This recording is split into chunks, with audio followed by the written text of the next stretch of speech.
y equal to cot x.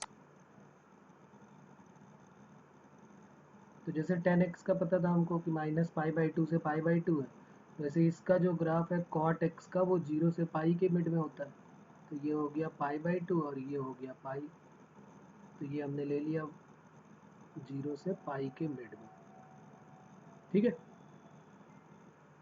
ये हो गया x एक्सिस और ये हो गया हमारा y एक्सिस। तो y equal to cot X का जो ग्राफ होता है वो कुछ इस टाइप से शेप में होता है कि कॉट 0 की वैल्यू क्या होती है, अनडिफाइंड होती है। और कॉट 90 की वैल्यू क्या होती है, कॉट 90 की वैल्यू 0 होती है। जैसे 10 में 90 अनडिफाइंड होता है तो कॉट में 0 अनडिफाइंड होता है। तो इसका ग्राफ जो अनडिफाइंड वाला पार्ट है वो अप टू इन्फिनिटी तक जाएगा वाई एक्सिस में। तो हम इसको कुछ इस टाइप से ले जा सकते हैं कि ये यहाँ से जाते जाते ऐसे जाते जाते ये यहाँ पर आया। तो ये तो ऊपर जा रहा है तो ये अनडिफाइंड की तरफ वाई एक्सिस में हो गया, टच कहीं नहीं करेगा। और यहाँ से पाई में भी इसी टाइप से जाएगा यहाँ से। तो ये कॉट एक्स का ग्राफ हो जाता है। ये किसका ग्राफ है, y equal to cot X का। अब कॉट इनवर्स एक्स का ग्राफ बनाने के लिए हमें एक मिरर लेना पड़ेगा। तो हमने एक मिरर ले लिया y इक्वल टू एक्स में। तो y इक्वल टू एक एक्स लाइन का हमने मिरर ले लिया। ये हो गया y equal to X line का मिरर। अब यहाँ पर क्या है, जैसे यहाँ पर पाई बाई टू और पाई है, यहाँ पर पाई बाई टू और पाई है, तो यहाँ पर भी हमें दो पॉइंट ले लिया हमने, पाई बाई टू और एक ले लिया पाई। तो ये पाई हो गया और ये हो गया पाई बाई टू। तो अब हमने भी देखा कि यहाँ पर जो रेंज है कॉट इनवर्स एक्स की, जो रेंज लिखी हुई है वो ये लिखी हुई है कि 0 से पाई तक के बीच का ये हमको लेना है।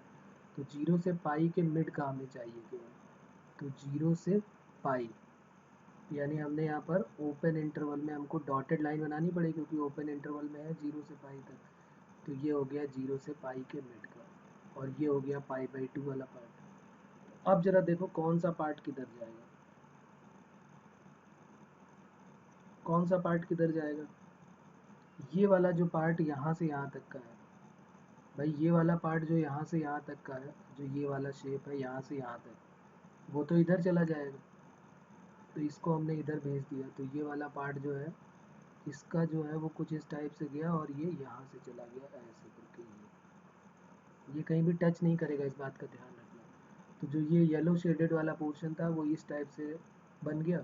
और जो ये नीचे का पोर्शन है, नीचे का पोर्शन कौन सा, जो ये वाला पोर्शन है, ये वाला जो पोर्शन है ये वाला, ये कहाँ जाएगा, तो ये इधर आ जाएगा पूरा का पूरा इमेज में। तो ये और कहाँ से कट होगा, पाई बाई टू से जाएगा यहाँ से कट करते करते ये ऐसे। तो ये बन जाएगा कॉट इनवर्स एक्स का ग्राफ। कुछ बात समझ में आई, इसको अलग से भी ड्रॉ कर लेते हैं हम कि y equal to cot inverse X कैसे दिखाई देगा हमें। ये हमारा x एक्सिस और y एक्सिस हो गया। और 0 से पाई में बाउंड्री है इसकी, तो हमने 0 से पाई में बाउंड्री ड्रॉ कर दिया यहाँ पे डॉटेड लाइन के साथ। ये डॉटेड लाइन के साथ हमारा हो गया, ये हो गया 0 और ये हो गया पाई और यहाँ पर आ गया पाई बाई टू। ठीक, तो 0 से पाई बाई टू के बीच में अब हमको ड्रॉ करना है। तो ये जो पोर्शन है वो यहाँ से नीचे निकल जाएगा ऐसे,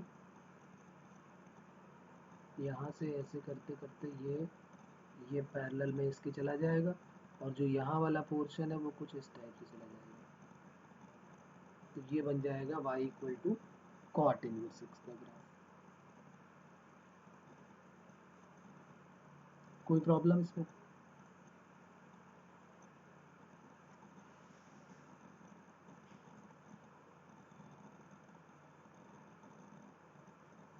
तो अब वही सारे पॉइंट यहाँ पर लिख लेते हैं। पहले तो ये लिख लेते हैं कि जो ग्राफ जो है कॉट इनवर्स एक्स का है और कॉट एक्स का जो ग्राफ है वो दोनों एक दूसरे की क्या है, मिरर इमेज है।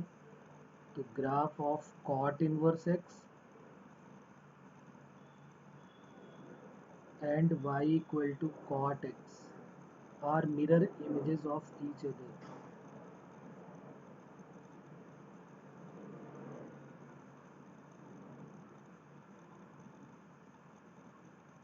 और किस लाइन के रिस्पेक्ट में है, each other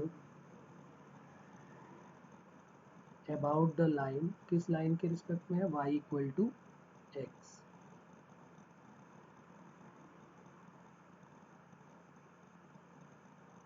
about the line y equal to X. तो एक line y equal to X जो कि प्लेन मिरर का काम कर रही थी, जितना पोर्शन इधर था वो उधर चला गया और जो पोर्शन उधर था वो इधर आ गया। क्लियर?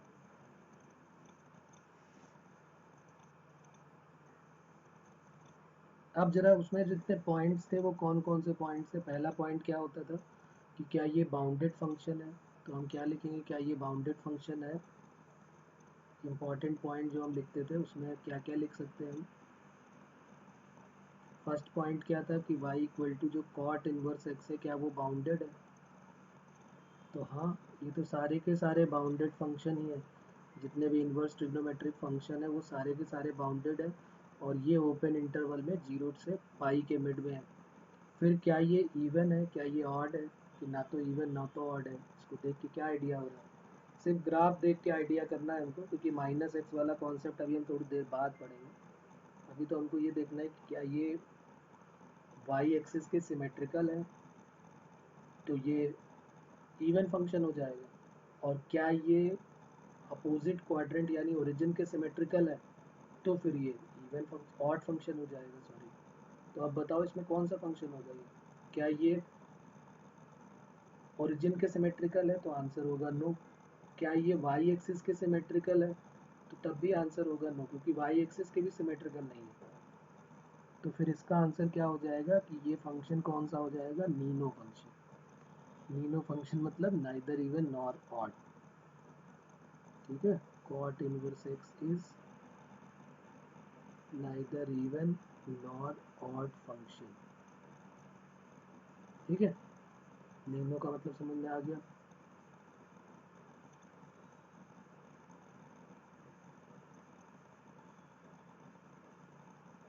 ओके, उसके बाद थर्ड पॉइंट क्या होता था, और क्या ये इंक्रीजिंग फंक्शन है, क्या ये डिक्रीजिंग फंक्शन है। तो कॉट इनवर्स एक्स क्या है, इंक्रीजिंग और डिक्रीजिंग। अगर हम एक्स की वैल्यू बढ़ाते जा रहे हैं, अगर हम एक्स की वैल्यू बढ़ाते जा रहे हैं तो क्या वाई की वैल्यू बढ़ती जा रही है। एक्स की वैल्यू अगर हम यहाँ ले रहे हैं तो वाई की वैल्यू कुछ और यहाँ पर आ रही है। जब और आगे बढ़ रहे हैं तो कम हो रही है ना, जब बढ़ाते जा रहे हैं तो वैल्यू कम होती जा रही है, तो इसका मतलब ये डिक्रीजिंग फंक्शन हो गया। तो ये हो गया डिक्रीजिंग फंक्शन। और नेक्स्ट पॉइंट क्या हो जाएगा, अच्छा डिक्रीजिंग फंक्शन है और इसका डेरिवेटिव क्या हो जाएगा, differentiation of cot inverse X. Tan inverse X का हमने निकाला था, जैसे साइन का निकाला था तो कॉस उसका माइनस का आ गया था, उसी तरह टेन का निकालेंगे तो कॉट जो है वो उसके माइनस का हो जाएगा।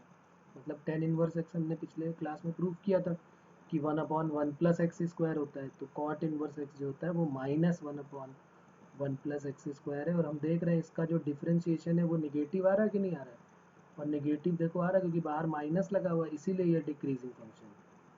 और ऊपर हमने देख ही लिया, रख के वैल्यू भी रख के चेक करके देख लिया कि ये डिक्रीजिंग है कि इंक्रीजिंग है। और यहाँ डेरिवेटिव से भी पता चल रहा है कि इसका डिफरेंशिएशन हमेशा नेगेटिव ही आ रहा है। तो अगर नेगेटिव आ रहा है तो इसका मतलब है कि ये कौन सा फंक्शन हो गया, डिक्रीजिंग फंक्शन हो गया। ये लिखा हुआ भी है कि डिक्रीजिंग होता है ये। सॉल्व कर लेते हैं। y इक्वल टू हमने लेट कर लिया कॉट इनवर्स एक्स, तो कॉट y इक्वल टू क्या बन गया, x डिफ्रेंशिएट कर दिया विद रिस्पेक्ट टू x, तो क्या बन गया, differentiation of d upon d X cot Y equal to d upon d X x.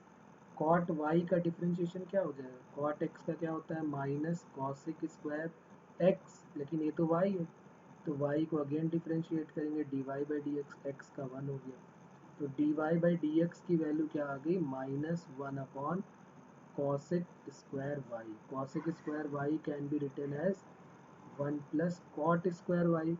और कॉट स्क्वायर वाई की वैल्यू क्या है, ये लिखी हुई है कॉट स्क्वायर वाई की वैल्यू, कॉट वाई एक्स है तो ये 1/1 + x² हो गया। तो d upon d X cot inverse X की वैल्यू हो गई -1/1 + x²। प्रूफ हो गया ये, कोई प्रॉब्लम इसमें, फिर से समझना है यहाँ पर। वैसे तो इनका ग्राफ हमसे नहीं पूछा जाएगा, लेकिन हमें आइडिया तो होना चाहिए किस टाइप से इनका ग्राफ ड्रॉ करते हैं। सेक का अगर हमें नहीं समझ में आएगा तो फिर हम कॉसेक इनवर्स एक्स का नहीं बना पाएंगे। तो एक बार फिर से देखते हैं y equal to sec inverse X का। ये y equal to sec inverse X है। x की वैल्यू जो है हमारे पास क्या है, माइनस इन्फिनिटी टू -1। ये ध्यान देना है हमको, x की वैल्यू हमें यही लेनी है और 1 से लेके इन्फिनिटी तक। और जो रेंज है, प्रिंसिपल वैल्यू है, वो क्या हो जाएगी, 0 से पाई हो जाएगी एक्सेप्ट पाई/2। अब हमें कॉस का और सेक का तो पता चल गया है। कॉस और सेक का बनाना आता है हमको, कॉस और सेक का बनाना आता है कि नहीं।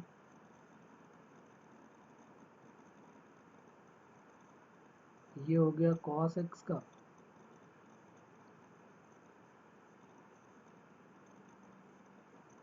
ये हो गया पाई/2 माइनस का, और ये प्लस का पाई/2, ये पाई हो गया, और ये +1 हो गया यहाँ पर, और यहाँ पर हो गया -1। -1 से 1 के बीच में रहता है कॉस एक्स का ग्राफ। कॉस एक्स का ग्राफ अगर हमसे कोई पूछे तो हम बोलेंगे -1 से 1 के मिड में रहता है। लेकिन अगर बात सेक एक्स के ग्राफ की हो रही है, तो सेक एक्स का जो ग्राफ होता है वो -1 से 1 के मिड में नहीं रहता है। सेक एक्स का जो ग्राफ होता है वो -1 से 1 के मिड में नहीं रहता है। ये हमने एक डॉटेड लाइन ड्रॉ कर दी और इसी के अंदर हम बनाएंगे सेक एक्स का ग्राफ। तो ये सेक एक्स का ग्राफ कुछ यहाँ से जाएगा, और इसी तरीके से ये डॉटेड लाइन हो गई यहाँ पर, और यहाँ पर भी हमने ये डॉटेड लाइन ले ली है। ये 3π/2 पॉइंट हो जाएगा ना। तो अब यहाँ पर जब ड्रॉ करोगे तो सेक एक्स का ग्राफ कैसे बन रहा है, ये यहाँ से गया और ये ऐसे जा रहा है। हाँ, 1 भी उसकी वैल्यू होगी, ये 1 पे भी टच करेगा, और यहाँ पर भी अगर बात करोगे तो ये वैल्यू हो जाएगी। इसी में से हमको पोर्शन लेना है, उतना ही पोर्शन लेना है जो 1 और ऑन टू दोनों बनाएगा, यानी कि जो जिसका इन्वर्स एग्जिस्ट करेगा, जो बाइजेक्टिव फंक्शन होगा उसी का इन्वर्स निकाल सकते हैं। तो हम सिर्फ कितना पोर्शन ले लेंगे यहाँ पर, हम सिर्फ ये वाला पोर्शन यहाँ से यहाँ तक का, क्योंकि यहाँ पर लिखा हुआ है 0 से पाई लेना एक्सेप्ट पाई/2, तो हम सिर्फ ये वाला पोर्शन ले लेंगे, 0 से पाई एक्सेप्ट पाई/2 वाला, यानी इतना पोर्शन ये। तो इसमें हमारे इतना ही तो ग्राफ आएगा सेक एक्स वाला, ये वाला पोर्शन ले लेते हैं।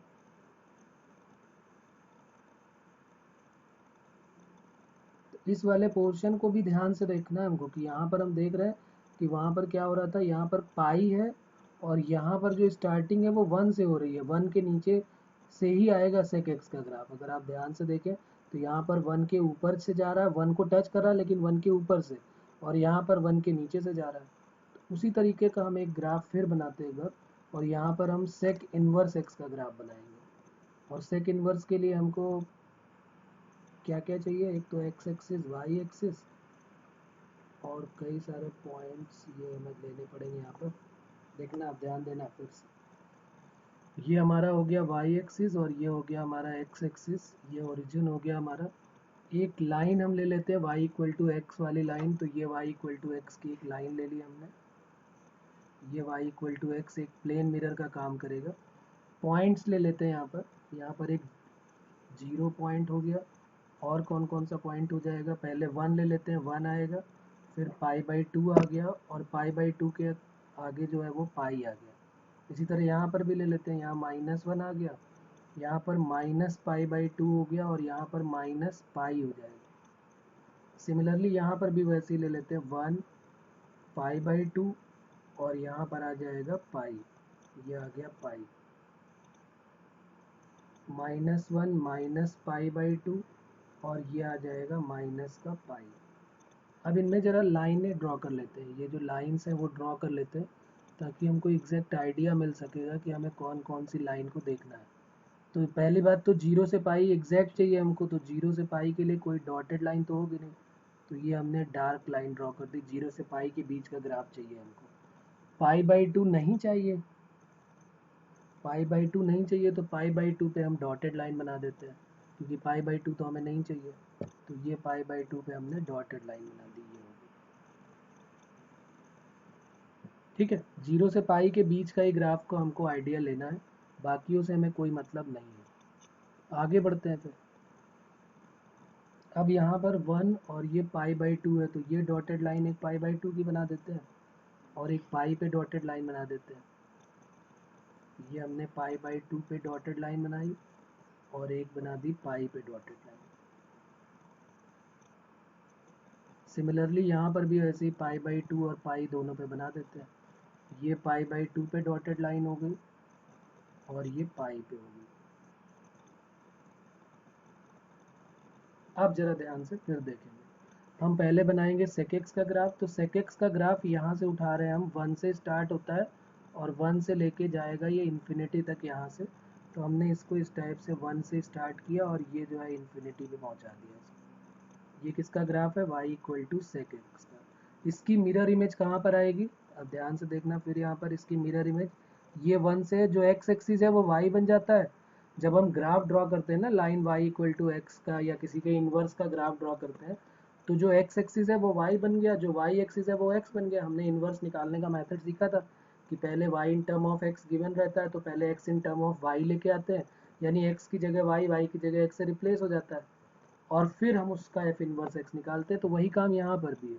तो अगर हम इसका ग्राफ ड्रॉ करने जा रहे हैं इन्वर्स का, तो जो y एक्सिस में 1 था अब उसको x एक्सिस में ले लिया और वो जाएगा कहाँ तक? पाई/2 तक। तो ये हमारा ग्राफ कुछ इस टाइप से ऐसे चला गया इन्फिनिटी तक। ठीक है, अब आगे बढ़ते हैं दूसरे वाले को। अब हमें ढूंढना पड़ेगा कि दूसरा वाला कहाँ से लें। तो दूसरे वाले के लिए देखो, तो दूसरा वाला पोर्शन हमको कौन सा लेना था? दूसरा पोर्शन हमको ये लेना था, ये वाला पोर्शन जो है, ये वाला, यही तो पोर्शन था हमारा। 1 1 1 2 यही बनाएगा पूरा, 0 से पाई के मिड में। तो ये वाला पोर्शन हमारा कहाँ से स्टार्ट हो रहा था? 1 से। ये देखो ध्यान से देखना, यहाँ पे इसको पाई से मत ले लेंगे, ये 1 से स्टार्ट हो रहा है और 1 से और पाई के नीचे यानी यहाँ से स्टार्ट हो रहा है -1 से। तो ये वाला पोर्शन जो है वो -1 से स्टार्ट हो रहा है और पाई/2 तक, यानी ये कुछ इस टाइप से जा रहा है। ये बन गया हमारा, ये हो गया y equal to sec x। बात क्लियर हो रही है यहाँ तक? कोई प्रॉब्लम है इसमें?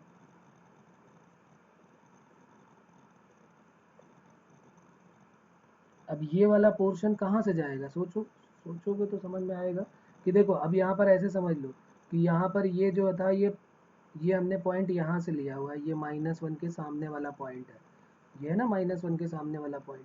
तो अब यहाँ पर हम कहाँ से स्टार्ट करेंगे इसको? तो उसके लिए हमें यहाँ पर ये पाई के नीचे वाला पॉइंट था, ये देखो ना पाई के नीचे ही तो है ये पॉइंट, ये वाला।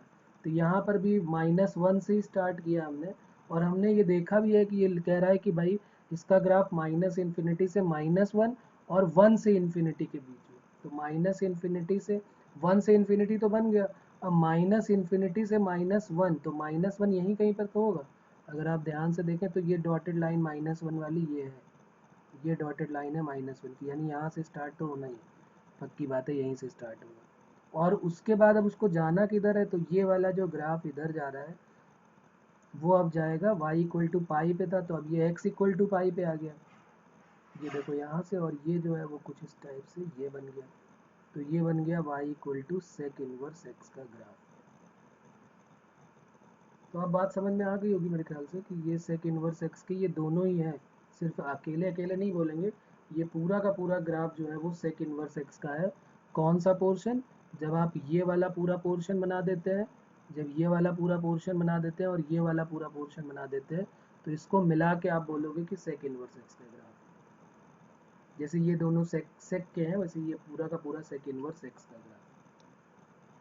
और अगर मान लीजिए इसको अलग से बनाना है तो हम अलग से बना लेते हैं इसको, कि भाई अगर हमें सिर्फ सेक इनवर्स x ही देखना है तो सेक इनवर्स x कैसे दिखाई देगा हमको? तो इसको अलग से बना दो, यहाँ पर इस टाइप से यहाँ पर अलग से बना दो और सिर्फ उतना ही बनाओ जितने की हमें ज़रूरत है।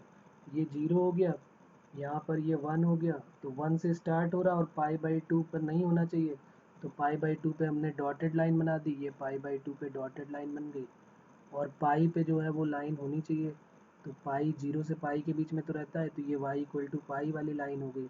तो 0 से पाई के मिड में आ गया ये ग्राफ, 0 से पाई के मिड में। और 1 से लेके कहाँ तक जाता है? ये 1 से लेके इन्फिनिटी तक, तो ये हो गया। और इधर माइनस इन्फिनिटी से -1 तक जाता है, तो माइनस इन्फिनिटी से -1 वाला पोर्शन ये हो गया। तो ये जो ग्राफ है ये है y equal to sec inverse x का दिखना चाहिए ये ग्राफ।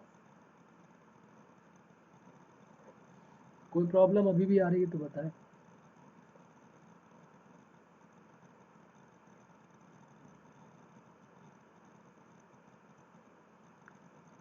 तो ये वाला पोर्शन जो है वो सेक इनवर्स x का हो जाएगा। अब देखो ये अगर कोई पूछे कि भाई ये इंक्रीजिंग है कि डिक्रीजिंग है, तो देख लो, एक्स की वैल्यू बढ़ाते जाओ, एक्स की वैल्यू बढ़ाते जाओ, वाई की वैल्यू बढ़ती जा रही कम होती जा रही है। एक्स की वैल्यू बढ़ाते जा रहे हैं तो वाई की वैल्यू बढ़ती जा रही कम होती जा रही है। ये वाई एक्सिस है और ये एक्स एक्सिस है, ये वाई एक्सिस है। तो एक्स की वैल्यू बढ़ाते जा रहे हो तो वाई की वैल्यू बढ़ रही कि कम हो रही? हाँ, क्योंकि एक्स की वैल्यू बढ़ाते जा रहे हैं तो वाई की वैल्यू बढ़ती जा रही है। तो ये जो है वो इंक्रीजिंग फंक्शन हो जाएगा। तो बस इसके इंपॉर्टेंट पॉइंट्स यहाँ पर लिख लेते हैं। क्या क्या इंपॉर्टेंट पॉइंट्स हो जाएंगे इसके? सबसे पहला पॉइंट हो जाएगा ये, पहला पॉइंट हमारा क्या होगा, क्या है ये, बाउंडेड है। सेक इनवर्स एक्स जो है वो बाउंडेड फंक्शन है, कहाँ पर? 0 से पाई में। तो लिख लेते हैं sec inverse X is bounded function in 0 to pi closed interval में। 0 भी हो सकता है, पाई भी हो सकता है। सेक इनवर्स एक्स जो है वो इवन है कि ऑड है? तो आंसर होगा ना तो इवन है ना तो ऑड है। क्यों ना तो इवन ना तो ऑड है? ना तो ये एक्स एक्सिस के, मतलब ना तो ये वाई एक्सिस के सिमेट्रिकल है, ना तो ये वाई एक्सिस के सिमेट्रिकल है, और ना ही ये ओरिजिन के सिमेट्रिकल है। तो जब दोनों के सिमेट्रिकल नहीं है तो इसका मतलब ना तो इवन होगा और ना ही ऑड होगा। अगर वाई एक्सिस के सिमेट्रिकल होता है तो पता है इसका ग्राफ कैसे बन जाता है? भाई जितना पोर्शन ये इधर जा रहा है, ये वाला पोर्शन जितना इधर जा रहा है यहाँ से यहाँ तक का, वो 1 से, यहीं से स्टार्ट होना चाहिए, -1 से ही जाना चाहिए था।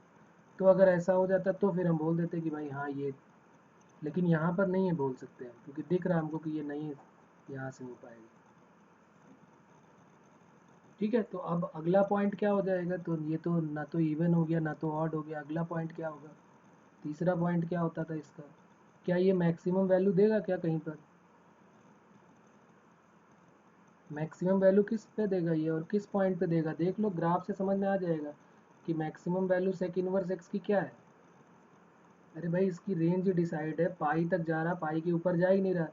तो मैक्सिमम वैल्यू इसकी पाई है। और किस पॉइंट पे देगा? जब एक्स की जगह पे -1 होगा। मैक्सिमम वैल्यू इसकी पाई है, पाई के ऊपर तो जाता ही नहीं क्योंकि बाउंडेड है ना।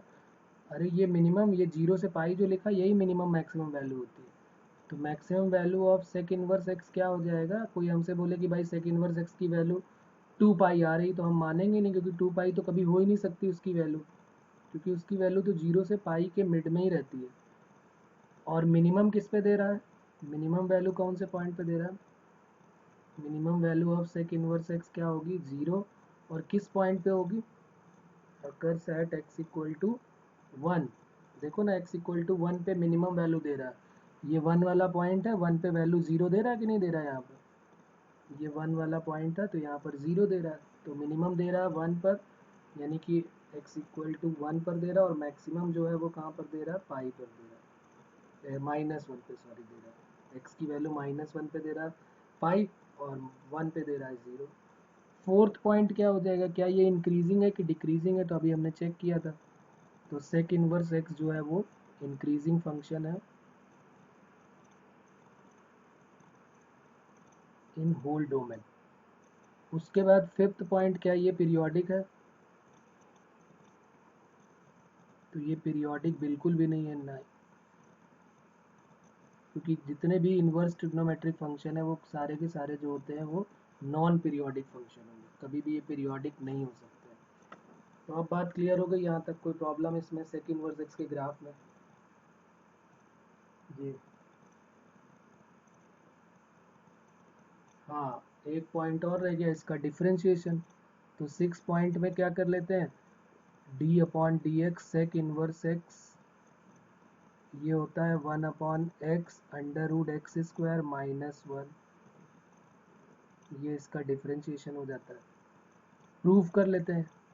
तो y इक्वल टू हमने लेट कर लिया सेक इनवर्स x, तो सेक y की वैल्यू क्या हो गई? x। डिफरेंशिएट कर दिया with respect to x। Sec y का क्या होता है? सेक x का डिफरेंशिएशन होता है सेक x tan x। तो sec y into tan Y into d Y by d X, और इक्वल टू एक्स की जगह पे क्या आ जाएगा? 1। तो ये क्या बन गया अब यहाँ पर? D Y by d x equal to बन गया 1/sec y और इंटू टेन वाई। अब हमें किसकी वैल्यू पता है, हमें तो sec y की वैल्यू पता है, tan y तो पता ही नहीं है। तो ठीक है, sec y को sec y रहने देते हैं, tan को हम क्या लिख सकते हैं, under root tan y equal to होता है sec square y minus one, और sec y की वैल्यू अब पुट कर दो यहाँ पर, तो sec y की वैल्यू क्या है, x under root x square minus one. तो d upon d X sec inverse x क्या बन जाएगा, one upon x under root x square minus one. और कई बार यहाँ पर मॉड लगा देते हैं, कई बार यहाँ पर मॉड लगा देते हैं, क्यों बताओ क्यों मॉड लगा देते हैं, क्योंकि हमने भी देखा ना ऊपर, हमने लिखा है, ये देखा भी है कि सेक इनवर्स एक्स जो है वो इंक्रीजिंग फंक्शन है। तो इंक्रीजिंग फंक्शन है तो इसका मतलब हमेशा इसकी वैल्यू क्या होनी चाहिए, पॉजिटिव होनी चाहिए। तो मॉड लगाओगे तभी एक्स की वैल्यू पॉजिटिव देगा, और अंडर रूट के अंदर वाला टर्म तो हमेशा पॉजिटिव देता ही देता है, तो इसलिए ये जो है वो इंक्रीजिंग फंक्शन हो जाएगा। ठीक है, तो सेक इनवर्स एक्स का जो डिफ्रेंशिएशन होता है one upon mod X under root x square minus one होता है। क्लियर हो रही बात, इसमें कोई प्रॉब्लम?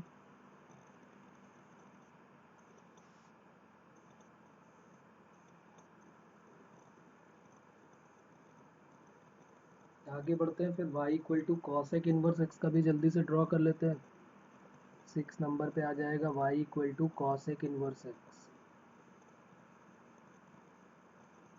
x बिलोंग्स टू क्या होता है कॉसेक इनवर्स एक्स में, सेम माइनस इन्फिनिटी से minus one union one to infinity, और y बिलोंग्स टू क्या हो जाता है, minus pi by two to pi by two except zero, क्योंकि ज़ीरो पे नहीं हो सकता, क्योंकि कॉसेक ज़ीरो अनडिफाइंड होता है, तो कॉसेक इनवर्स एक्स डिफाइंड होगा नहीं, तो इसलिए यहाँ पर उसको हम हटा देते हैं।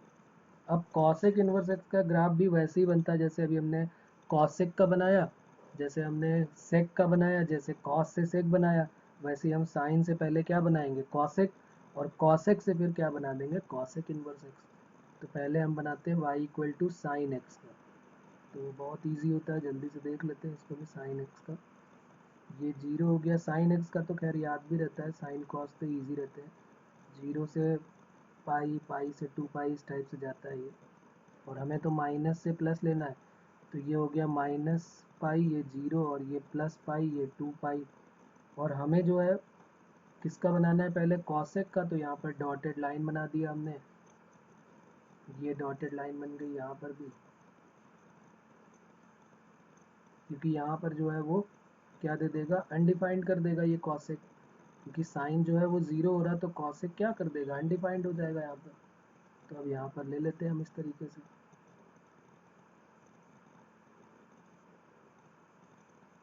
तो ये हमने डॉटेड लाइन ड्रॉ कर दिया यहाँ पर।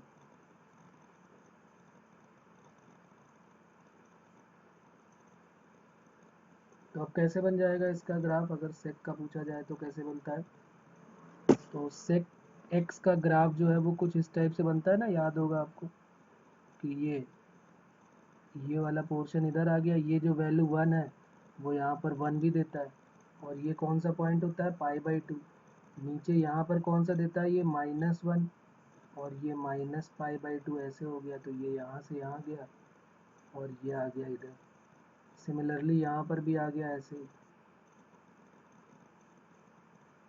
क्लियर हो रही बात, इसी टाइप से ये बढ़ता चला जाएगा, कोई प्रॉब्लम नहीं है सेक एक्स का बनाने में।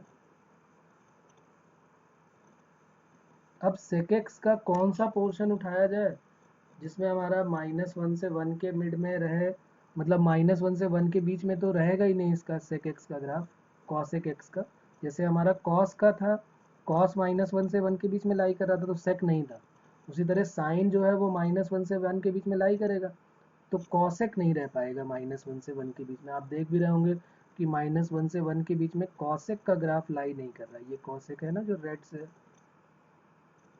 अब इसी से हमको जो है वो कौन सा पोर्शन लिया जाए, तो ये लिखा हुआ है कि हमें कौन सा पोर्शन लेना है, ये कह रहा है कि y की value minus pi by two से पाई बाई टू के बीच में लेनी है except zero, minus pi by two से pi by two except zero, और x की वैल्यू माइनस इन्फिनिटी से minus one union one to infinity लेनी है। तो आप बताओ जरा कौन सा पोर्शन ले लिया जाए यहाँ पर, इसका कौन सा पोर्शन हमें लिया जाए, कौन सा पोर्शन छोड़ा जाए, कौन सा लिया जाए, कौन सा हमें 1 1 बनाएगा और ऑन टू बनाएगा, तो उसी का इन्वर्स निकाल पाएंगे। तो लिखा है -π/2 से π/2 तक। तो देखो ये हमारा पॉइंट जो है वो π/2 है, तो π/2 वाला ये वाला पॉइंट हो गया, और -π/2 वाला ये पॉइंट हो गया। यही तो होगा ना -π/2, यहाँ पर जो पॉइंट होगा वही -π/2 होगा। तो इन्हीं दोनों पॉइंट्स को हमको लेना है। ये हो गया -π/2, इतने के बीच का हमको चाहिए। तो ये इन दोनों के बीच में कौन सा पोर्शन आ पाएगा, हमें किसका ग्राफ, कौन सा ग्राफ लेना पड़ेगा, cosec x का कौन सा पार्ट हमको लेना पड़ेगा, यानी कि जो शेडेड हो रहा है यहाँ पर, यानी ये वाला पोर्शन लेना पड़ेगा जो ये जा रहा है, और एक दूसरा जो उधर वाले में जा रहा है वो सिर्फ इतना पोर्शन जो ये है। इतने पोर्शन को अगर आप ध्यान से देखेंगे तो ये 1 1 और ऑन टू दोनों होगा।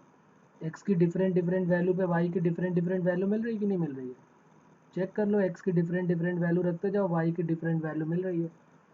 तो इतना पोर्शन जो है वो हमें, इतने पोर्शन का कॉसेक को उठाना है और इसी का इन्वर्स हमको निकालना है। तो हमारा इन्वर्स फंक्शन का ग्राफ बन जाएगा। फिर क्लियर हो रही बात यहाँ तक? तो अब देखो जरा इसका ग्राफ बनाते हैं किस टाइप से बनेगा। ये हमने फिर यहाँ पर ले लिया एक y एक्सिस और x एक्सिस ले लिया, और एक लाइन ले लेते हैं y = x वाली एक लाइन ले लिया हमने। तो ये y = x की लाइन हो गई।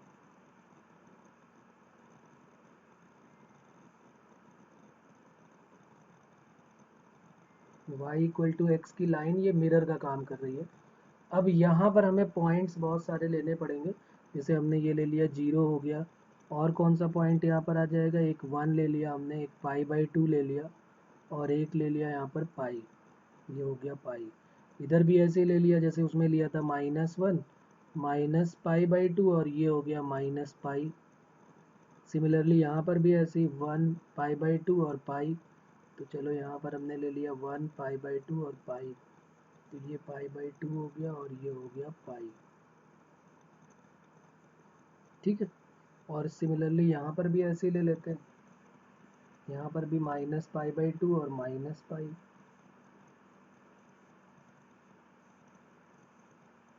अब जरा देखो यहाँ पर कौन कौन से पॉइंट्स हमको डार्क करने हैं, कौन से शेडेड करने हैं। तो -π/2 से π/2 क्लोज्ड इंटरवल में हमको ग्राफ चाहिए। तो हमने पहले -π/2 और π/2 वाले लाइन को ड्रॉ कर दिया। ये π/2 हो गई और ये माइनस, यानी कॉसेक का ग्राफ तो इसी के बीच में ही आने वाला है। अभी तो पहले हम इसका बना, कॉसेक इनवर्स का जो ग्राफ है वो इसके बीच में आएगा। कॉसेक का ग्राफ कैसे बनेगा वो देखना जरूरी है। तो कॉसेक का हमने पोर्शन लिया है कौन सा, ये वाला पोर्शन। अगर आप ध्यान दें थोड़ा सा, तो ये वाला पोर्शन हमारा यहाँ से यहाँ तक का लिया गया है। π/2 से स्टार्ट हुआ है और π/2 से 1 तक जा रहा है। तो देखो π/2 से लेना है और 1 तक जाना है हमको, और यहाँ पर हमारा कहीं 1 भी होगा। ये पॉइंट जो है π/2 के पहले थोड़ा कहीं 1 होगा, और यहाँ पर कहीं -1 होगा। तो ये पॉइंट यहाँ से कहीं स्टार्ट हुआ। यहाँ पे भी डॉटेड लाइन बना देते हैं, कुछ डॉटेड लाइन यहाँ भी बना देते हैं। एक π/2 पे बना दिया हमने, और एक पाई पे बना दिया। ये π/2 पे हो गई, और एक ये पाई पे डॉटेड लाइन बना दी। ये भी -π/2 पे डॉटेड लाइन हो गई, और ये पाई पे डॉटेड लाइन बना दी। ये पॉइंट पाई है। अब जरा बताओ कि कॉसेक का हमको कौन सा पोर्शन लेना है, सिर्फ ये वाला पोर्शन चाहिए, जो ये वाला पोर्शन है यहाँ से लेके यहाँ तक का पोर्शन। तो ये कहाँ से कहाँ तक जाएगा, एक तो π/2 से स्टार्ट हुआ है, यहाँ पे π/2 से नहीं बल्कि कहेंगे कि ये 1 से, यहाँ पर 1 से लिया गया ना ये वाला पोर्शन इतना। तो यही वाला पोर्शन हमको यहाँ बनाना है। तो अब बताओ हम कैसे स्टार्ट करें इसको यहाँ पर, क्योंकि इसको पहले हमें बनाना है, फिर उसकी मिरर इमेज भी लेनी है। पहली बात तो ये इन्फिनिटी पे जाएगा, और ये y1 दे रहा है यहाँ पर। ठीक है, तो ये अब हमने बना दिया यहाँ पर ये। तो ये कुछ इस टाइप से जाएगा, और यहाँ से जाते जाते ये इन्फिनिटी पे जा रहा है, ये ऐसे करके। तो ये बन गया हमारा, हमने ये पोर्शन उठा लिया जो cosec x का इधर वाला पोर्शन। ठीक है, अब इसकी मिरर इमेज हमें बनानी पड़ेगी। इसकी मिरर इमेज कहाँ से जाएगी, क्योंकि इसकी मिरर इमेज भी तो हमें लेनी है। तो वो मिरर इमेज हमें लेनी पड़ेगी। तो ये वाला पोर्शन जो ये मिरर का ये वाला पोर्शन है, इसका इधर वाला पोर्शन किधर चला जाएगा हमारे साथ?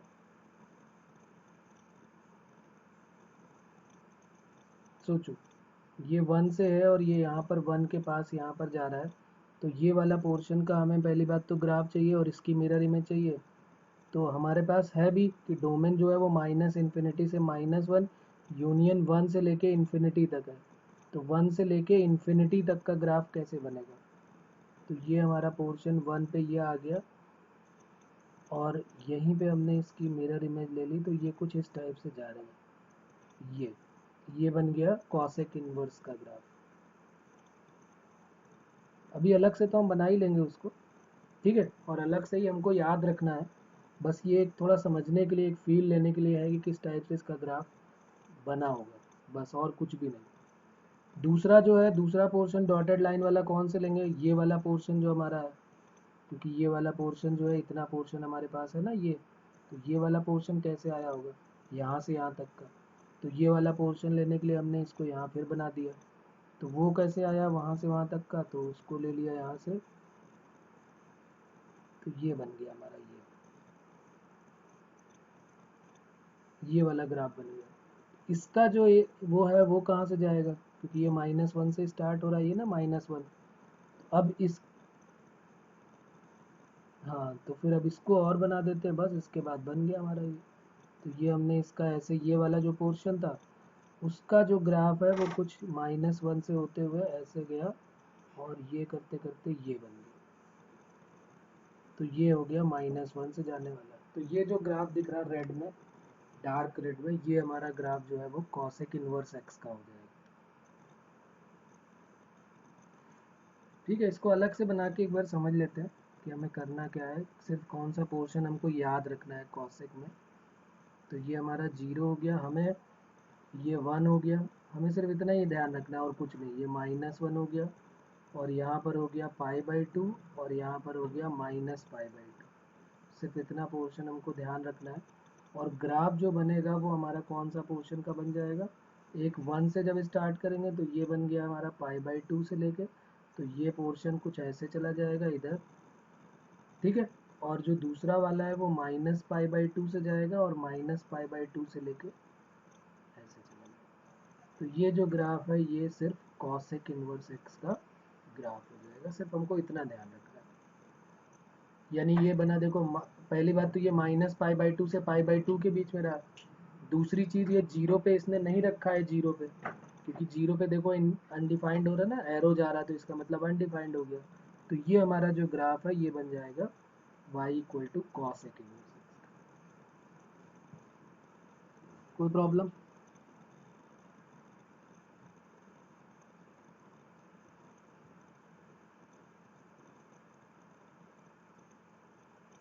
अब जरा इसके पॉइंट्स जो हैं वो क्या क्या पॉइंट्स हो जाएंगे, इसमें पॉइंट्स जो लिखेंगे वो क्या क्या होंगे, इंपॉर्टेंट पॉइंट करके जो हम लिखते आए सभी के बारे में। पहली बात तो क्या ये बाउंडेड है? तो बिल्कुल बाउंडेड है। देखो ना, -π/2 से π/2 के बीच में इसकी बाउंड्री है, ना तो इसके ऊपर जा रहा है और ना ही यहाँ पे नीचे उसके जा रहा है। ये π/2 पॉइंट है हमारा। तो cosec inverse x is a bounded function, और किस इंटरवल में? -π/2 से π/2 के मिड में। दूसरा पॉइंट क्या हो जाएगा? सेकेंड पॉइंट क्या होगा? क्या ये इवन फंक्शन है, ऑड फंक्शन है?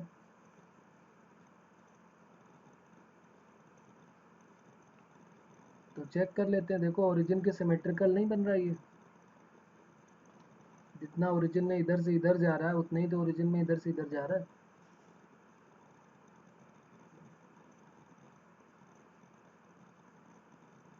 ओरिजिन के सिमेट्रिकल बन रहा है। अगर ओरिजिन में आप एक मिरर लगाएंगे तो देखो, इधर वाला पोर्शन जितना लेफ्ट में गया तो वो उसका राइट में चला गया, जितना अबव था उतना बिलो चला गया। तो ये बिल्कुल उसका रिफ्लेक्शन बन रहा है।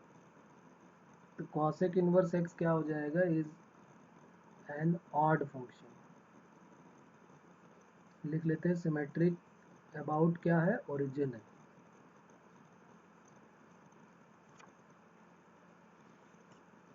उसके बाद थर्ड पॉइंट, मैक्सिमम और मिनिमम वैल्यू कितनी है? तो मैक्सिमम वैल्यू कितनी है इसकी, ग्राफ देख के देखो, maximum value of cosec inverse X क्या है, कितनी मैक्सिमम वैल्यू दे रहा है, ये सब पाई/2 दे रहा है, और मिनिमम माइनस पाई/2 दे रहा है। प्लस पाई/2 1 पे देता है और माइनस पाई/2 -1 पे दे रहा है। तो मिनिमम वैल्यू जो मैक्सिमम वैल्यू है कॉसेक इनवर्स एक्स की वो पाई/2 है एट एक्स इक्वल टू 1, और जो मिनिमम वैल्यू है वो कितनी है कॉसेक इनवर्स एक्स की, माइनस पाई/2 एट एक्स इक्वल टू -1।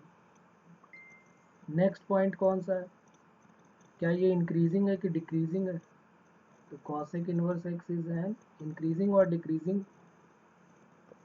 देख लेते हैं। एक्स की वैल्यू बढ़ाते जा रहे हैं तो वाई की वैल्यू कम हो रही कि बढ़ रही है, एक्स की वैल्यू हाँ तो कम हो रही, तो इसका मतलब डिक्रीजिंग हो गया, तो cosec inverse X is a decreasing function. उसके बाद फिफ्थ नंबर में और क्या आ जाएगा, कॉसेक इनवर्स एक्स हो गया, डिक्रीजिंग हो गया, क्या ये पीरियोडिक है, तो पीरियोडिक तो कोई भी नहीं थे इनमें से, तो ये अब पीरियोडिक फंक्शन हो गया। उसके बाद इसका जो डिफरेंशिएशन है वो क्या होगा, differentiation of cosec inverse x, तो वो लिख लेते हैं, वही माइनस में आ जाएगा, जो सेम प्लस में था वही सेम माइनस में आ जाएगा, 1/mod एक्स, लेकिन माइनस का और इंटू में अंडर रूट अपॉन में एक्स स्क्वायर -1। कर लो इसको अपने से, देखो हो जाएगा। कॉसेक इनवर्स एक्स ले लिया, तो कॉसेक वाई की वैल्यू क्या आ जाएगी, एक्स, डिफ्रेंशिएट कर दिया with respect to x, cosec x का क्या होता है minus cosec x cot x, और dy by d x equal to x का 1 हो गया, तो dy बाई डी एक्स की वैल्यू आ गई -1 अपॉन कॉसेक वाई और into cot y. Cosec y की वैल्यू तो पता है हमको कि x है, तो कॉसेक वाई रहने दिया, कॉट वाई की को लिख दिया कॉसेक स्क्वायर वाई -1, और बस इन सब की वैल्यू पुट कर दो, आंसर आ जाएगा। तो d upon d x cosec inverse x equal to क्या बन गया, -1 upon x under root x square -1, ये बन गया differentiation of cosec inverse x.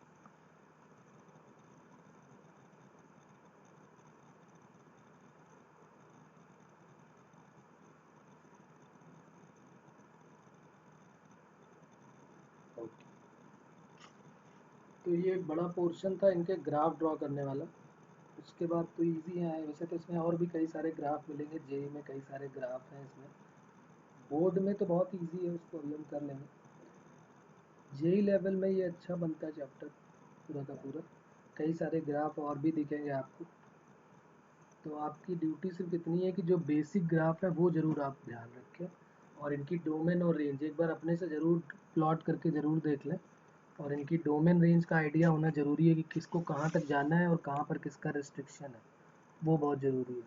इससे रिलेटेड हमने क्वेश्चंस भी किए थे, एक दो क्वेश्चन मैं फिर आपको याद दिलाता हूँ किस टाइप से क्वेश्चन हम लोगों ने पीछे भी किए थे। Find domain and range of, domain and range के क्वेश्चन खूब सारे किए थे उसमें। उसी तरीके से यहाँ पर भी है y equal to sine inverse greatest integer x, ये क्वेश्चन है हमारा, हमें डोमेन और रेंज दोनों ही बतानी है sine inverse greatest integer x की। तो किस तरीके से अप्रोच करेंगे इसको, तो साइन इनवर्स x के बारे में बात जब होती है तो x की वैल्यू -1 से 1 के मिड में लाई करती है। अभी हमने साइन इनवर्स x की डोमेन और रेंज हमको पता है सभी को कि साइन इनवर्स x में जो x होता है वो -1 से 1 के बीच में लाई करता है, और जो y होता है वो -π/2 से π/2 के बीच में लाई करता है। ये तो हमने पढ़ा हुआ है कि नहीं अभी, अभी क्या हमने तो ये फंक्शन में ही पढ़ लिया था कि डोमेन इसकी ये होती है और रेंज इसकी ये होती है, तो वही यहाँ पर भी है, बस यहाँ पर क्या हुआ है कि x की जगह x नहीं आया, वहाँ पर आ गया ग्रेटेस्ट इंटीजर x। तो अगर ग्रेटेस्ट इंटीजर x आ गया तो कोई बात नहीं, ग्रेटेस्ट इंटीजर x की वैल्यू कहाँ से कहाँ तक लाई करेगी। ये जो ग्रेटेस्ट इंटीजर x आया है इसकी वैल्यू भी यही तो है ना, ये जो यहाँ लिखी हुई है यही वैल्यू बन जाएगी इसकी। तो ग्रेटेस्ट इंटीजर ऑफ x की वैल्यू -1 से 1 के मिड में लाई करेगी। अब जरा तुम खुद सोचो कि अगर ग्रेटेस्ट इंटीजर x की वैल्यू -1 से 1 के मिड में लाई कर रही है तो x की वैल्यू कहाँ से कहाँ तक लाई करेगी, तो वो -1 से लेके 2 तक के बीच में लाई करेगी।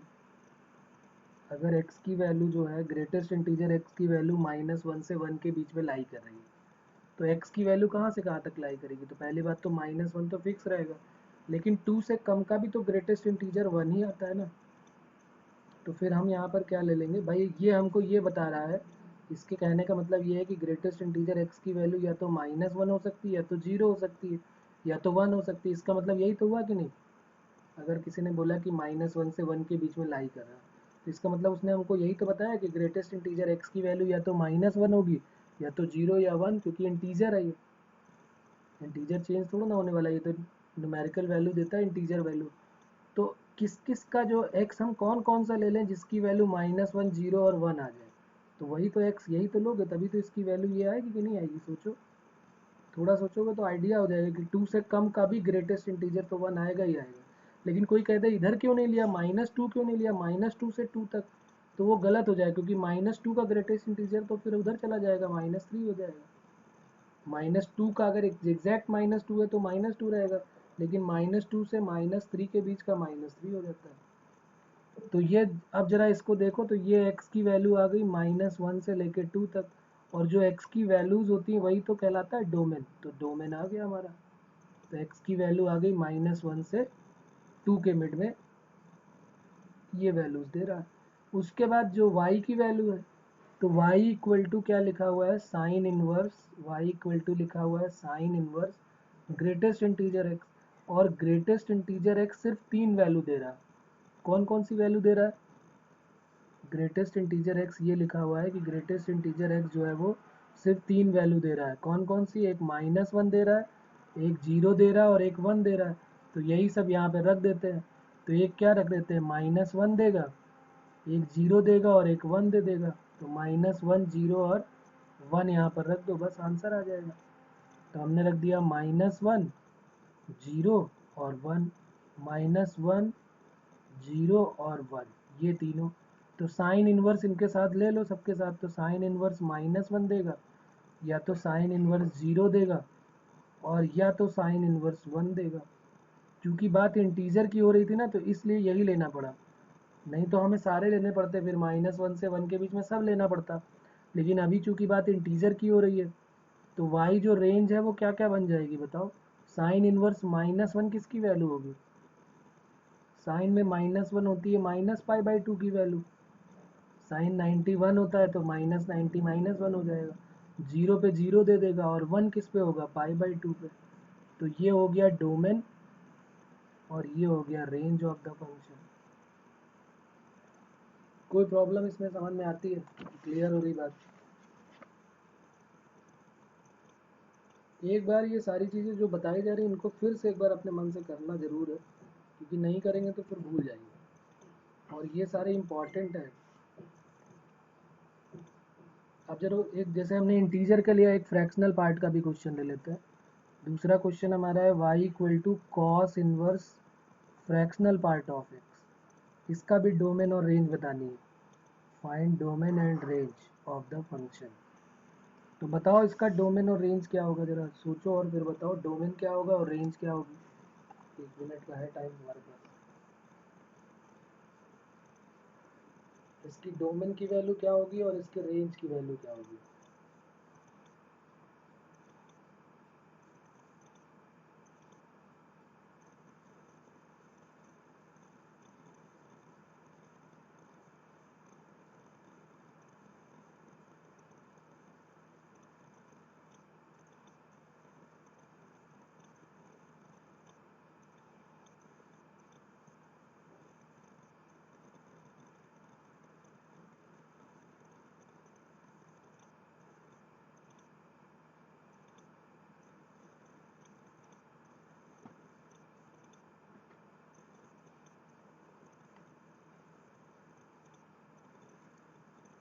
फ्रैक्शनल पार्ट ऑफ एक्स के बारे में बात हो रही है। ये फ्रैक्शनल पार्ट ऑफ एक्स है जो फ्रैक्शन के अंदर, ये जो करली ब्रैकेट के अंदर दिया हुआ है। वैसे तो ये है, लेकिन यहाँ पर लिख लेते हैं क्योंकि ये तो सिंपल सेट्स का भी साइन होता है। ये फ्रैक्शनल पार्ट फंक्शन को डिनोट कर रहा है। तो फ्रैक्शनल पार्ट ऑफ एक्स के बारे में बात हो रही है, लेकिन बात तो कॉस इनवर्स एक्स की हो रही है। तो कॉस इनवर्स एक्स में जो एक्स होता है वो किसके किसके मिड में लाई करता है? -1 से 1 के मिड में। यही तो हमने पढ़ा है ना। तो फ्रैक्शनल पार्ट ऑफ एक्स किसके किसके मिड में लाई करना चाहिए? -1 से 1 के मिड में। तो अब फ्रैक्शनल पार्ट ऑफ एक्स के बारे में पता है किसके किसके बीच में लाई करता है? जो फ्रैक्शनल पार्ट ऑफ एक्स होता है उसकी वैल्यू कहाँ से कहाँ तक लाई करती है? 0 से 1 के मिड में। तो ये तो इसके बीच में सब में लाई कर ही रहा ना। अगर इसको आप ध्यान से देखें, कह रहा -1 से 1 के बीच में, तो x की तुम कोई भी वैल्यू रखोगे ये हमेशा -1 से 1 के बीच में लाई करेगा ही करेगा, क्योंकि जब 0 से 1 के बीच में लाई करता है तो सभी में लाई करेगा। तो जो इसका डोमेन है ना वो क्या बन जाएगा? x belongs to real number. क्यों रियल नंबर बन जाएगा पता है? क्योंकि जैसे मान लो कि हमने x की वैल्यू कुछ भी रख दी, यहाँ पे x की वैल्यू हमने यहाँ पे सपोज करो कुछ भी रख दी, तो वो फ्रैक्शनल पार्ट बाहर बना हुआ है, और बाहर फ्रैक्शनल पार्ट बना हुआ है, तो इसका मतलब है कि वो जो है वो 0 से 1 के बीच में लेके आ जाएगा इसको। अगर हम यहाँ पर सपोज करो कोई कहता है कि भाई x की वैल्यू कुछ भी रखो यहाँ पे, तो अगर मान लो किसी ने कहा कोई बड़ी वैल्यू रख दो, जैसे मान लो किसी ने कहा 1000 रख दो, तो 1000 का फ्रैक्शनल पार्ट क्या होगा?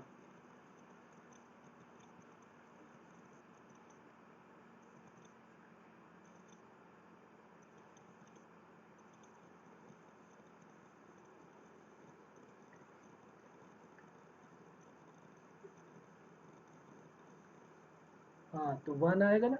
तो 1000 अगर हमने यहाँ पर x की जगह पे 1000 रखा, तो उसका जो इंटीजर पार्ट है वो तो 1000 हो गया, फ्रैक्शनल पार्ट तो 0 हो गया ना। तो 1000 का फ्रैक्शनल पार्ट जो है वो 0 ही रहने वाला है। अगर हम बात 1000 की करेंगे कि 1000 रख दो, लैक्स रख दो, कुछ भी रख दो, तो इसके अंदर कोई भी वैल्यू रखोगे तो वैल्यू तो फ्रैक्शनल पार्ट की तो वो 0 से 1 के बीच में ही देगा। तो इसलिए आप कुछ भी x की रियल वैल्यू रखने के लिए फ्री है, कुछ भी रखेंगे कोई प्रॉब्लम नहीं होने वाली। अब जरा y के बारे में बात करो, रेंज। तो रेंज कैसे निकालोगे? तो यहाँ पर कह रहा है कि y की वैल्यू जो है वो कॉस इनवर्स कितनी,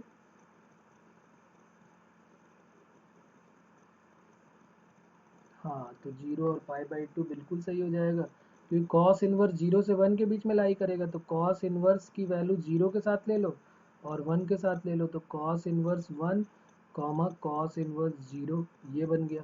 तो कॉस इनवर्स 1 में तो ओपन इंटरवल है और 0 में पॉजिटिव है, तो ये क्लोज्ड इंटरवल है। तो कॉस इनवर्स 1 की वैल्यू हो जाएगी 0, और यहाँ पर 0 की वैल्यू क्या दे देगा? π/2।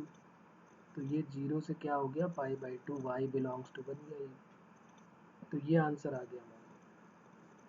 अब यहाँ पर अगर कंफ्यूजन होता है कि भाई यहाँ पर जब हमने कॉस इनवर्स एक्स को अंदर इंट्रोड्यूस किया तो पहले 0 था फिर 1 था, तो यहाँ उल्टा क्यों हो गया? इसका क्या रीज़न है बताओ? जैसे हमने कॉस इनवर्स को अंदर भेजा तो पहले ये 1 के साथ गया, बाद में 0 के साथ आया, क्यों? क्योंकि अगर हम डायरेक्ट ले लेते ना तो ये आ जाता π/2 से 0। तो क्या π/2 से 0 सही होता क्या? अरे भाई 0 से π/2 होता है ना, π/2 से 0 तो नहीं ले सकते। कॉस इनवर्स एक्स एक्चुअली में यहाँ पर अगर हम ध्यान दें तो जैसे कॉस एक्स होता है ना वो डिक्रीजिंग फंक्शन होता है, कॉस एक्स जो होता है वो डिक्रीजिंग फंक्शन होता है। उसी तरह कॉस इनवर्स एक्स भी जो होता है वो भी डिक्रीजिंग फंक्शन होता है। जैसे मान लो कि कॉस 30 की वैल्यू क्या होती है? कॉस 30 की वैल्यू √3/2, और कॉस 60 की वैल्यू क्या होती है? 1/2 होती है। तो अगर ये लिखा है कि थीटा बिलोंग्स टू, ऐसे लिखा है कि 30 से लेके 60 तक, तो अगर आपने यहाँ पे कॉस थीटा लगाया तो आप पहले अगर आपने ऐसे लिख दिया कॉस 30 फिर कॉमा कॉस 60, तो ये गलत हो जाएगा। क्यों? क्योंकि देखो कॉस 30 की वैल्यू क्या है? √3/2। तो क्या √3/2 से 1/2 तक जाओगे क्या? ये तो गलत हो गया ना। √3/2 से 1/2 तक कैसे जा पाओगे? √3/2 से 1/2 तक आप नहीं जा सकते। तो ये आपको ध्यान रखना है कि कॉस डिक्रीजिंग फंक्शन होता है। कॉस में उल्टा पुल्टा हो जाएगा, जो कम वैल्यू है वो ज़्यादा, जो कम एंगल है वो ज़्यादा वैल्यू दे रहा है, जो ज़्यादा एंगल है वो कम वैल्यू दे रहा है। अगर यही क्वेश्चन साइन का होता है, जैसे थीटा बिलोंग्स टू 30 to 60 है, चलो पहले कॉस के लिए लिख लेते हैं सही, तो अगर cos थीटा है तो ये हो जाएगा cos 60 से लेकर, पहले 60 आ जाएगा फिर 30 आ जाएगा, तो क्या बन जाएगा cos theta belongs to cos 60 यानी कि 1/2 से लेकर √3/2। अब सही है, अगर यहीं साइन लगा देते तो sin थीटा बिलोंग्स टू क्या हो जाता, तब ये सही रहता है sin 30 से sin 60, क्योंकि ये एक इंक्रीजिंग फंक्शन है, ये चेंज नहीं होता, क्योंकि sin 30 की वैल्यू 1/2 और 1/2 से लेकर √3/2 तक हो जाती है, 1/2 से लेकर √3/2 तक। उसी तरीके का काम cos इनवर्स का भी है, cos इनवर्स x भी डिक्रीजिंग फंक्शन होता है, तो कम पे वैल्यू ज़्यादा देता है, ज़्यादा पे कम देता है, ये हमने डिक्रीजिंग की प्रॉपर्टी पढ़ी थी अभी, कि जो डिक्रीजिंग फंक्शन होता है उसमें यही होता है। बात क्लियर हो रही है?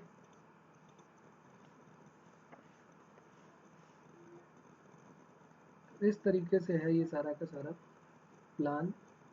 हमें ऐसे ही ध्यान रखना है कि हमें कब किसकी वैल्यू क्या पॉसिबल होगी, वो भी उसका भी ध्यान रखना है कि कब हम किसकी वैल्यू क्या ले सकते हैं। सबसे पहला काम तो हमें यही पता होना चाहिए कि हमें किसकी वैल्यू क्या लेनी है, अगर वो नहीं पता चला फिर गड़बड़ हो जाएगी। तो आज फिर इतना ही करते हैं, बाकी फिर नेक्स्ट टाइम पे करेंगे हम लोग, ठीक है।